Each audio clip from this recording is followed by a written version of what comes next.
हाल ही में सिडको द्वारा अलॉट किए गए क्षेत्र में बिल्डर के बुलडोजर चलाते ही हंगामा मच गया। पर्यावरण प्रेमियों ने वहां जाकर काम रुकवा दिया और नवी मुंबई महानगर पालिका से उसकी शिकायत कर दी, जिसके पश्चात नवी मुंबई महानगर पालिका के अधिकारियों ने वहां जाकर बिना अनुमति के पेड़ों को काटने के आरोप में बिल्डर पर जुर्माना लगाया और बुलडोजर को सीज कर दिया। पूर्व नगर सेविका नेत्रा शिर्के व पर्यावरण प्रेमी श्रुति अग्रवाल सुनील अग्रवाल ने बताया कि पहले तो सिडको ने गलत तरीके से समुद्र के किनारे जहां पर पेड़ पौधे के साथ कई प्रकार की जीव रहते हैं, उस जमीन का ऑक्शन किया और यह जानते हुए कि वह जमीन वेटलैंड में आती है, उसके बावजूद बिल्डर ने उसे खरीदा।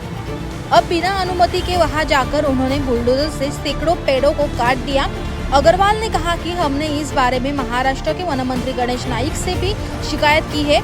उन्होंने तुरंत सिडको के अधिकारियों को फोन करके काम रोकने का आदेश दिया है। उन्होंने कहा कि जल्द ही हम इस बारे में सिडको के साथ बैठकर उस जमीन को वन विभाग को हस्तांतरित करने के लिए कहेंगे, ताकि वहां के मैंग्रोव्स और वन्य पौधों की रक्षा की जा सके। इसके बारे में हमने सिडको के अधिकारियों से बातचीत करने की कोशिश की, लेकिन उनसे कोई संपर्क नहीं हो पाया है। नवी मुंबई शहर में पिछले 2 दिनों में कम से कम 300 पेड़ काटे गए हैं बिना किसी के परमिशन के लिए, और ये हुआ है डीपीएस लेक, जहाँ पे फ्लेमिंगोज आते हैं, उसके बगल में एक बड़ा सा प्लॉट है, वहां पे ये काम हुआ है। हम हमेशा से ये कहते आ रहे हैं कि ये जो शहर है, इसको हम जब फ्लेमिंगो सिटी कहते हैं, तो यहाँ पे फ्लेमिंगोज आए और अच्छे से रह सके, ऐसी व्यवस्था होना बहुत जरूरी है। पर हमने देखा है कि सिडको जहाँ पे भी फ्लेमिंगोज आते हैं, उसके आसपास का सारा एरिया जो है वो सिडको रेसिडेंशियल कमर्शियल के हिसाब से उसको मार्क आउट करती है और ये प्लॉट जो है बिल्डर्स को बेचना शुरू कर देती है। और इसी का उदाहरण है ये जो कल बात हुई है उसमें कि सिडको ने डीपीएस लेक के बगल में ये जो प्लॉट है इसको किसी बिल्डर को बेच दिया। उस बिल्डर ने किसी की परमिशन नहीं लेते हुए वहां पे जितने भी पेड़ थे वो सारे काट डाले, और वो फॉरेस्ट डिपार्टमेंट का एरिया है, वो मैंग्रोव का बफर जोन है, और इस बफर जोन में कोई कंस्ट्रक्शन एक्टिविटी अलाउ नहीं होती है। इस बफर जोन में पेड़ काटना अलाउड नहीं होता है, और वहां पे ये काम हुआ है। मुझे लगता है ये बहुत बड़ा नुकसान हो रहा है इस शहर का, क्योंकि हम इस शहर में बायोडायवर्सिटी जो है इसको बचाने की कोशिश कर रहे हैं। हम चाहते हैं कि यहाँ पे फ्लेमिंगोज आए, यहाँ पे जितने अच्छे अच्छे पक्षी हैं वो यहाँ आते रहें। हमारे शहर में सिर्फ हमको बिल्डिंग्स नहीं चाहिए, हमको कंक्रीट का जंगल यहाँ नहीं इसको बनाना है। हम चाहते हैं ये शहर जो है ये सुंदर रहे, ये ग्रीन रहे, और बायोडायवर्सिटी यहाँ की जो है, हमारे मैंग्रोव्स हैं, हमारा जो क्रीक एरिया है, हमारे जो पहाड़ है, हमारा जितना भी ग्रीन कवर है उसको हम सेफ रखें। और इसके लिए बहुत जरूरी है कि सिडको जो है वो समझे ये कि इस शहर में अभी बिल्डिंग्स की जरूरत नहीं है, और इस शहर में अभी डेवलपमेंट बंद करके जितना हमारा ग्रीन कवर है उसको बचाना जरूरी है। इसके साथ ही मैं आपको बताना चाहूंगी कि जब हमने ये देखा कि यहाँ पे इतने सारे पेड़ काट दिए गए हैं, तो हम ये कंप्लेन लेके हमारे शहर के जो आमदार हैं श्री गणेश जी नाइक साहब, वो हमारे राज्य के वन मंत्री भी हैं, हम उनके पास ये कंप्लेंट लेके गए, और मंत्री जी ने हमको आश्वासन दिया है कि यहाँ पे जितने भी पेड़ कटे हैं, वो भी मैंग्रोव बफर जोन के अंदर जो पेड़ कटे हैं, वो ये कोशिश करेंगे कि पूरे की पूरे जिसने भी ये काम किया है उसके ऊपर एक्शन हो। उन्होंने एडिशनल कलेक्टर को भी ये इन्फॉर्म किया है कि एक्शन लिया जाना चाहिए अंडर एनवायरमेंट प्रोटेक्शन एक्ट, और हम चाहते हैं कि स्ट्रिक्ट एक्शन हो ताकि ये वापस दोबारा रिपीट ना हो। और जो डीपीएस लेक है जहाँ फ्लेमिंगोज आते हैं, उसको कंजर्वेशन एफर्ट, उसके लिए हम लोग कोशिश करें कि फॉरेस्ट डिपार्टमेंट जो है वो चाहता है कि ये जो लेक है उसको हम कंजर्व करें, तो उसके साथ में ये जो एरिया है सेक्टर 52A, वो भी पूरा एक ग्रीन बेल्ट है, वहां पे भी मैंग्रोव्स है और ऑलरेडी मैंग्रोव बफर जोन है। वो मैं चाहती हूँ, मैंने अपने खत के माध्यम से गणेश नाइक साहब को ये रिक्वेस्ट की है कि ये जो एरिया है आप इसको भी ये डीपीएस लेक के कंजर्वेशन एफर्ट में इसको भी इंक्लूड कर लीजिए, ताकि यहाँ पे भी हम लोग जो फ्लेमिंगोज हैं, वहां पे गोल्डन फॉक्सेज हैं जो बहुत ही ज्यादा कम दिखते हैं नवी मुंबई में, वो है, वहां पे मंगूस है बहुत बड़े तादाद में, वो बहुत सारे अच्छे अच्छे बर्ड्स आते हैं, वो सारों को हम बचाने की कोशिश करें। सिडको का ये है कि जब वो बेचती है प्लॉट, उसको देखना चाहिए कि उन लोग क्या बेच रहे हैं, और बिल्डर का भी गलती है, बिल्डर ने लिया तो उसने देखना चाहिए था यहाँ पर क्या प्रॉब्लम है, वहां पर पेड़ है तो पेड़ का काटने का परमिशन है कि नहीं है। वो लैंड पे पूरे फुल्ली ग्रोन ट्रीज है, सारे बेड़ के पेड़ थे, बहुत अलग अलग पेड़ लगे हुए हैं। इनफैक्ट वहाँ मेशवाक भी है, मेशवाक एक तरह का स्पेशल यही है, मैंग्रोव का ही पेड़ है वो। तो वो भी है वहां पर, सारे पेड़ हैं, उन लोग को समझ में नहीं आ रहा कि वहां पर पेड़ काटने से पहले, अगर आज हमारे सोसाइटी में हमको एक भी पेड़ काटना होता है उसके लिए 1000 परमिशन लगता है। इन लोग ने आकर जेसीबी लाकर सीधा कटिंग कर दिया वहां पर, कम से कम 100 पेड़ से भी ऊपर वहां पर कट किया है, और एक भी परमिशन लेटर वहां नहीं। उधर आगे सामने बोर्ड लगा हुआ है, फॉरेस्ट का बोर्ड लगा हुआ है, तो फॉरेस्ट का बोर्ड है तो आप देखो ना क्या है, क्यों लगा है। ऐसे ही थोड़ी ना कोई फॉरेस्ट लगा के बोर्ड लगा देगा। वहां पर वाइल्ड लाइफ है, जैकल्स है, गोल्डन जैकल्स बहुत नंबर में है वहां पर, मंगूस आते हैं, सब तरह के बर्ड्स आते हैं वहां पर। तो आप लोग थोड़ा तो ध्यान दो। आपको खाली प्लॉट बेचना है और खत्म। वहां पर आपको क्या कर रहे हैं, कैसा इको सेंसिटिव जोन है वो, क्या एरिया है, वहां पर पेड़ लगे हैं नहीं लगे हैं, वेटलैंड एरिया है नहीं है, कोई चीज से आपको कुछ मतलब ही नहीं है। आपको खाली वो प्लॉट दिखता है और बिल्डर को बेचना है, ऑक्शन किया, खत्म, दैट इज योर जॉब। देखिए सिडको मेरे ख्याल से अभी ना उसका जाने का टाइम आ गया है। उसने बहुत डेवलपमेंट कर दिया, अभी एंटी डेवलपमेंट कर रही है। उसको खाली अभी डेवलपमेंट कर करके उसको लग रहा है कि कैसे भी करके हम लोग सब प्लॉट को बेच दे। वो बोलते हैं कि ये प्लॉट हम लोगों ने एक्वायर किया। अरे जब एक्वायर किया था तभी आप लोग ने क्यों नहीं किया?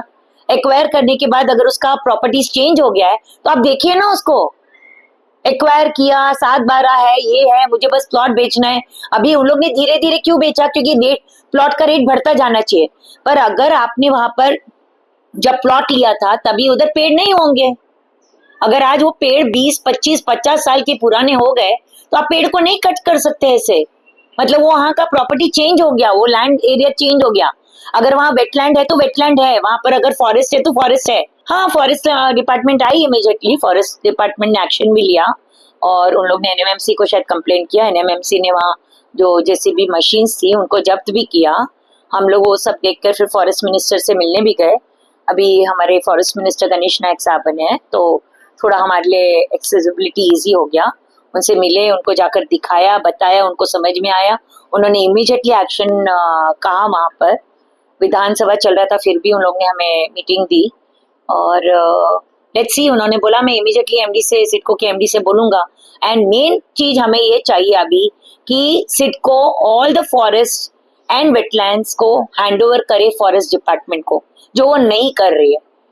वो जैसे ही कर देगी सारा प्रॉब्लम खत्म हो जाए, इसीलिए वो हैंडओवर नहीं कर रही है। जब तक हैंडओवर नहीं करेगी ताकि वो अपने आप बेचती रहे, प्लॉट को खत्म कर दे, अपने आप प्लानिंग अथॉरिटी बन जाती है, अपने आप प्री कटिंग अथॉरिटी बन जाती है। कुछ भी मनमानी चल रहा है वहां पर। अगला कदम आप लोगों का क्या रहेगा? नहीं, हम वेट करेंगे। हम लोग ने एफआईआर लिखने के लिए बोला है उनको और कंटिन्यूस फॉलोअप करेंगे। वो प्लॉट को वापस, उनका ऑक्शन वापस लेना चाहिए उन्होंने। वो plot is not ऑक्शनेबल, they should see what the plot is. तो वो सब करा के लेंगे, देखते हैं क्या होता है आगे। देखिए जो एरिया है वो सेक्टर 52A आता है। Sector 52 is nothing but DPS lake, जो एक वाटर बॉडी है। पर ये पूरा एरिया एक्चुअली थाने क्रीक से लिंक्ड है। वहाँ पर मैंग्रोव्स है, मैंग्रोव बफर जोन्स है, तरह तरह के नाले हैं जो क्रीक से कनेक्टेड है, जिसमें हाई टाइड में पानी आता है, लो टाइड में जाता है। तो ये पूरा का पूरा एरिया एक्चुअली कनेक्टेड है। तो एनएमसी ने जो ड्राफ्ट प्लान बनाया था, डेवलपमेंट प्लान, उसमें सेक्टर 52A जो था वो नो डेवलपमेंट एरिया था। लेकिन बाद में किसी सिडको के प्रेशर में उन्होंने जो अमेंडमेंट की है उसमें उसको रेसिडेंशियल एंड कॉमर्शियल के लिए अमेंडमेंट प्रपोज किया है। लेकिन अभी तक स्टेट गवर्नमेंट की अप्रूवल उस प्लान को मिली नहीं है। तो उस प्लान की अप्रूवल के वेट किए बिना सिडको ने 3 प्लॉट्स जो करीब 15,000 स्क्वायर मीटर के हैं उसको 3 पार्टीज को अलग अलग दिया। एक पार्टी किसको दिया है पता नहीं, ऑक्शन किया था उन्होंने। और ये ऑक्शन होने के बाद में सडनली हमारे जो ग्रुप के मेंबर्स हैं उन्होंने बताया कि वहाँ पर 2 जेसीबी मशीन एकदम जो सारे पेड़ वहाँ काट रही है। उन पेड़ों पे नेस्ट थे, बर्ड्स बेचारे उनके नेस्ट गिर गए और वहाँ पर जैकल आता है, मंगूस आता है, वो सब डिस्टर्ब हो गए। क्योंकि वो एरिया ऐसा है कि वहाँ पर शाम को जैकल काफी आते हैं वो वहाँ पर घूमने के लिए, और मंगूस का तो जगह ही है। तो ये एकदम से किया गया।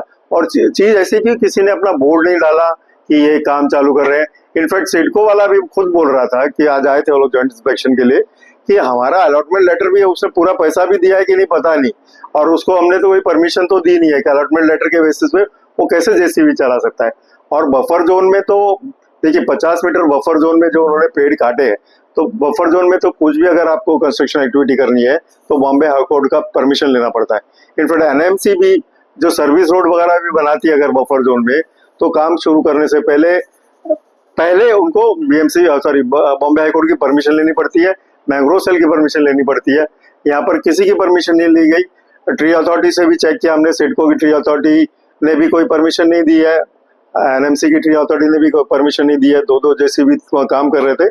अब हम नेत्रा जी के साथ मिलने गए थे, गणेश नायक जी को, तो उन्होंने क्लियर कट इंस्ट्रक्शन दिया है कि जो भी रिस्पॉन्सिबल है उसके अगेंस्ट स्ट्रिक्ट एक्शन लिया जाए, एरिया को रिस्टोर किया जाए और पूरा का पूरा सेक्टर 52 एंड 52A को वो पुराना प्रपोजल एक्चुअली, क्योंकि पहले मुगत्तीवार साहब के टाइम में भी एक कमेटी बनी थी जिसने यहाँ पर फ्लेमिंगो डेथ पे स्टडी की थी, तो पूरा का पूरा एरिया को कंजर्वेशन रिजर्व डिक्लेयर करके वो फॉरेस्ट डिपार्टमेंट को हैंड ओवर किया जाए, उस पर हमारा काम होगा। A very disturbing fact has come to the notice. Just few meters away from the NRI police station, hundreds of trees are chopped off by the builder. And when we complained about the same, we were told that this particular land is sold by Sidco authorities to the builder. What is more surprising is this particular area is protected by the order of Honorable Bombay High Court, and there are a lot of boards around there wherein this particular fact is clearly written. And when the preliminary inquiry happened by the authorities, it was more surprising to know that this destruction has happened even in the buffer zone. And the 50 meters from the mangrove is a buffer zone area which cannot be touched upon, but this time this particular destruction has happened even in the buffer zone. So this is a matter of concern, and this time the accountability of all the erring officers and or whosoever it is has to be fixed, and it has to be dealt with iron hands. Otherwise we are going to face the repercussions. आवाज today के लिए पुरुषोत्तम के साथ पंकज बेनवंशी का report, Navi Mumbai.